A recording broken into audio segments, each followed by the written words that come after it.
পর একটা বড় পাতিল বসানো হয় চুলার উপর। খুন্তির নড়াচড়ায় ছড়িয়ে পড়ছে মশলার ঘ্রাণ। কেউ চাল ধোয়ার কাজ করছেন, কেউ বা আবার আগুনের আঁচ সামলাচ্ছেন। সবাই ব্যস্ত, কিন্তু কারো হাতে নেই তাড়াহুড়ো। এই রান্না কোনো এক পরিবারের জন্য নয়, এটা পুরো গ্রামের কাজ। যে পারে সেই আসে এগিয়ে, কারণ এই আলাদা দায়িত্ব। তবু থেমে থাকে না কোনো কাজ। রাতভর সম্মিলিত পরিশ্রমেই তৈরি হয় এই ভোজ। খুব সুন্দর খানি হইতেছে। পদুশিন্নি রায়গাড়িতে প্রতি বছর নিয়ে দিয়ে আমরা এখানে খাই। আগে ছোটবেলায় খাইতাম, এখন আবার চালু হওয়ার জন্য এখন আবার 2-3 বছর দিয়ে আমরা খাই। এই আয়োজন মৌলভীবাজারের ভুজবল গ্রামে। এখানে আয়োজন করা হয়েছে সিলেট অঞ্চলের এক সময়ের ঐতিহ্যবাহী খাবার রাঘাটি সিন্নি।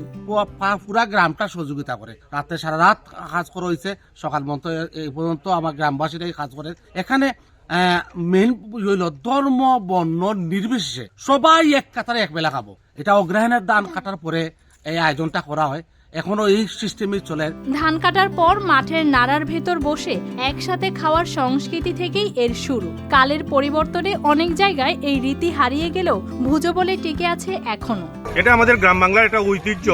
অগ্রহায়ণ মাস শেষে যখন ক্ষেতের মধ্যে নাড়া থাকে, ধানের গুড়ার অংশ, সেই অংশের মধ্যে বসে খাওয়াটা একটা আলাদাই স্বাদ, যেটা হচ্ছে আমাদের এই গ্রাম বাংলার অনেকটা বিলুপ্ত হয়ে যাচ্ছে, কিন্তু এই এলাকায় দীর্ঘদিন ধরে এটা ধরে রেখেছেন। দুপুর গড়াতেই গ্রামের 3 রাস্তার মোড়ে বাড়তে থাকে ভিড়। পরিচয় জানতে চাওয়া হয় না, হিসাবও নেই ধর্ম বা বর্ণের। যে আসে তাকেই দেওয়া হয় বসতে।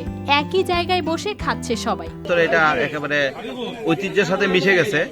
আগে গ্রামগুলাতে বিভিন্ন সিন্নি টিন্নি হইতো, বিভিন্ন কিছু হইতো, এখন তার এগুলা হয় না। কিন্তু এখানে যে ধারাবাহিকতা বজায় রাখছে, এটা আসলে আমি প্রথম শুনে মনে করছি যে এটা আবার কিতা। এখন আইয়া দেখলাম যে না, এটা গ্রামবাসীর ভিতর সম্প্রীতির মেলবন্ধন। এটা ভুজবল গ্রামে আজ রাঘাটি সিন্নি শুধু খাবার নয়, এটি মানুষের সঙ্গে মানুষের সম্পর্কের গল্প। News desk, RTV।